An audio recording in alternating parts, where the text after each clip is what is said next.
This is going to be a debrief, like a post watching the movie debrief, because I'm going to say all the spoilers. And if you want a little review on it without spoilers, I'll just tell you it fell flat, was not bold, really did not do any justice to Caesar or his story or how awesome the trilogy was. Now to do the debrief for Kingdom of the Planet of the Apes. When I was leaving the theater, there was a palpable sense of missed opportunity. The Kingdom of the Planet of the Apes had a whole trilogy behind it to pull inspiration from. It had a template and a structure it could use, and it missed the mark. It totally missed the mark on revitalizing the franchise and starting a new era. And they could have used Rise of the Planet of the Apes because that was such a good origin story. It does not match up with Noah. I feel like Noah got gypped. That wasn't even like an origin story. It was just like, yeah, there's this dude Noah. He goes on a journey. And it really didn't capture the essence of the Caesar trilogy. It honestly felt like a spin-off show. Okay, screenplay notes. Let's start with Proximis.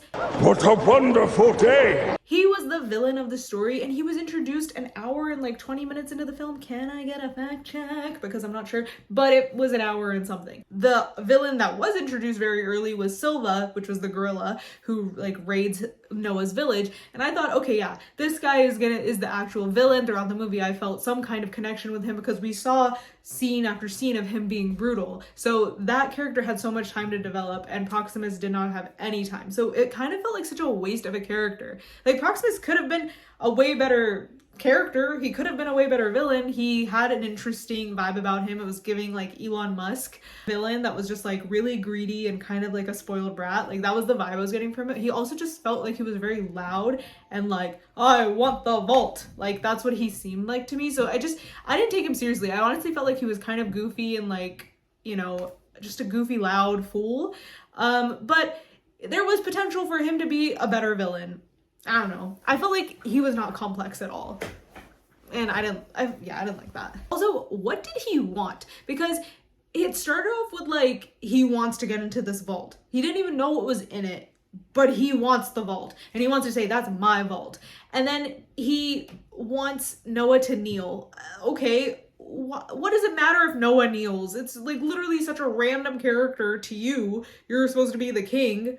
What do you care, dude? And it was really like odd and like disarming when he kind of turned like wide-eyed when May pulled the gun and he was like, ooh, what's that? This goes into him being a very foolish villain. Raka, the next character I want to talk about, is another wasted character in this story because he reminded me of Maurice. And I was like, okay, you guys could work with this connection to the previous trilogy because Maurice was a very lovable character and I really liked him. And he also did similar things as Maurice. And they literally just killed him off. If you're gonna do one of those things where you kill off a loved character, you have to give us time with that character so it really packs a punch. The way they killed him was he sacrifices himself for freaking unlikable May. And it literally just felt like, ooh, he just died. Like, that's what it felt like. It did not pack the punch that it should have. Like, I do think Raka might come back in the rest of the trilogy, but if he doesn't, it's such a waste of a character. And let's get to May. She doesn't even deserve to be called Nova. Nova was so sweet and cute, and like, she was an addition to the ape team. Like, she was a part of the core crew. And I did not like this character. And you know what? Spoiler alert, May's the real villain. What was the connection between May and Noah? It did not develop. It literally just crumbled. And it didn't even have a foundation. Like, there was no foundation to crumble. They had acquaintance level chemistry and connection. Like, oh yeah, I know this girl in my class. She was so untrustworthy, and every scene we saw her, she showed that she was untrustworthy. On top of that, she was unlikable. She wasn't even trying to convince Noah, like, help her or let her be a part of the team, the core team. She didn't do much to be there. And so the fact that she was there felt really stupid, and I was like, why is she still here? Like, I didn't understand her presence at all, and I don't understand why Noah kept being okay with her there. And then in the, like, you know, and then they kind of struck up a deal, didn't really make sense why. And then she was like ordering the apes around, and I was like, okay, May's getting a little free. She needs to chill out. Her motives were so confusing. Like, okay, you just want humans to be the dominating crazies they were before. Like, that's what you want? You want only them to have the guns so that they can control everybody else? Like, I'm not rooting for you, May. There's nothing you're doing or saying that's making me root for you. Also, if the movie was trying to do this thing of showing like role reversal, like now the humans are living in the shadows and apes are treating them really badly, and like, you know, they're trying to show that apes put humans in cages. But they didn't do that. We literally saw the feral humans once in a scene from far away, and our human representative was May, and she was fine. Like, literally no one was doing anything to her. Noah was just like, yeah, okay, shoo, we don't, like, there was no mistreatment. And like the way in the previous trilogy, you know, like Koba or Caesar were upset with humans for mistreating them, putting them in cages. And it's like, what are you so angry about, girl? Okay, now let's go into the things that were unanswered and unsupported, because right now I'm just seeing gaps and holes, and it's not even like, let's leave it up to interpretation because it's an artsy film. Like, it's not like that. It's just like, y'all didn't answer these questions. Why did Silva and his group raid Noah's village specifically? Was there a reason? And also why did they kill the dad as if there was some personal vengeance? Didn't make sense. Why was May there in the first place? Like, why was she at Noah's village? Why was she following Noah? She could have gone herself. Clearly, Proximis welcomed her and everything was fine. Why was she even there? Why the hell was William H. Macy in this movie? I need to know. I feel like he paid somebody, he called someone and was like, I want to be in this movie, and he called a little late, so they had to put him in post-production, and they called May up and were like, hey girl, can you film a couple scenes with William H. Macy? Like, that's what it felt like. Was Proximus looking for May this entire time? And also, why did he think that May was the only one who knew how to open this vault when he literally had Trevathan or William H. Macy's character chilling and being very amenable to everything that he wants? Like, does he not know? Why would his scholar not know how to open this vault? Okay, themes. What was the point of the movie? The previous, like, trilogy really was, like, made a person think, you know? What was the point of this movie? I couldn't really figure that out. I felt like production, director, writer, they grabbed all the low-hanging fruit and then they dropped them all and like ended up with like 5 random pieces, and they were like, let's write a story. Because what was the like main theme?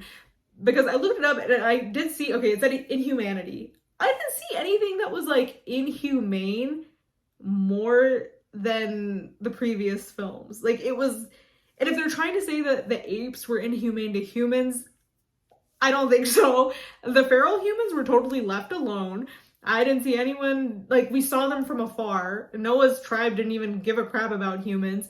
The bad apes that were attacking everybody, apes, like enslaving apes, and I don't even know, they captured the humans and then they didn't show what they did. Like, he threw a net on the feral humans, and then we don't know what he did with them later, and I'm pretty sure it was just to get to May. And actually, you know what I think? I think the humans that retained intelligence were the ones who outcasted the feral humans and abandoned them, and they were like, we need to, like, you know, stick together and figure out a way to get guns and, you know, be dominant again. I feel like the inhumanity of it comes from the intelligent humans. Maybe that's the theme, but it wasn't really like that. We saw the intelligent humans at the end of the movie. We saw the feral humans in one scene, and then we have May being representative of all humans. So I don't think the theme was that strong. Another theme I noticed was like the hijacking of religion and using it for your benefit.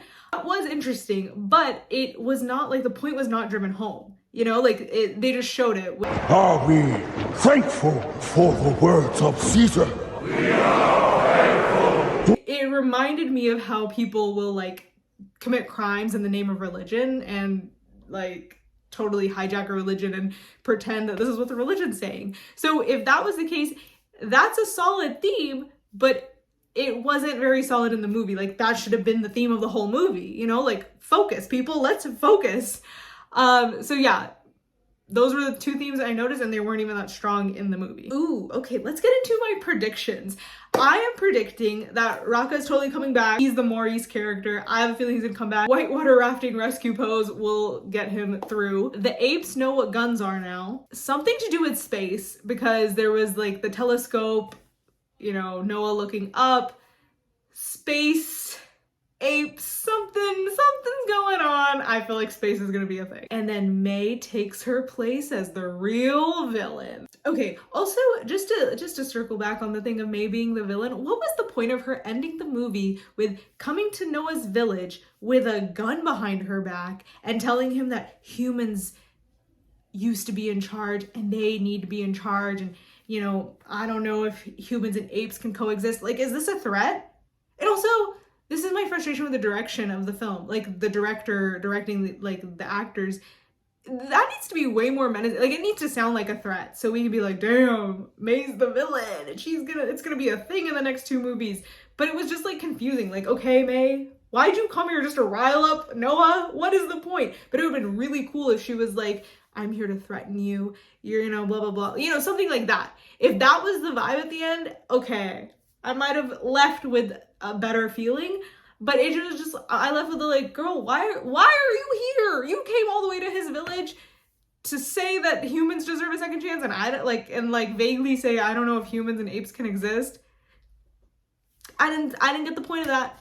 So they even did that badly. All in all, I gave this movie a 5 out of 10 on Samindram, and you can also rate it and do your reviews for literally every category on Samindram. There's cinematography, screenwriting, the story ending, there's everything, and you can write a review, so check it out.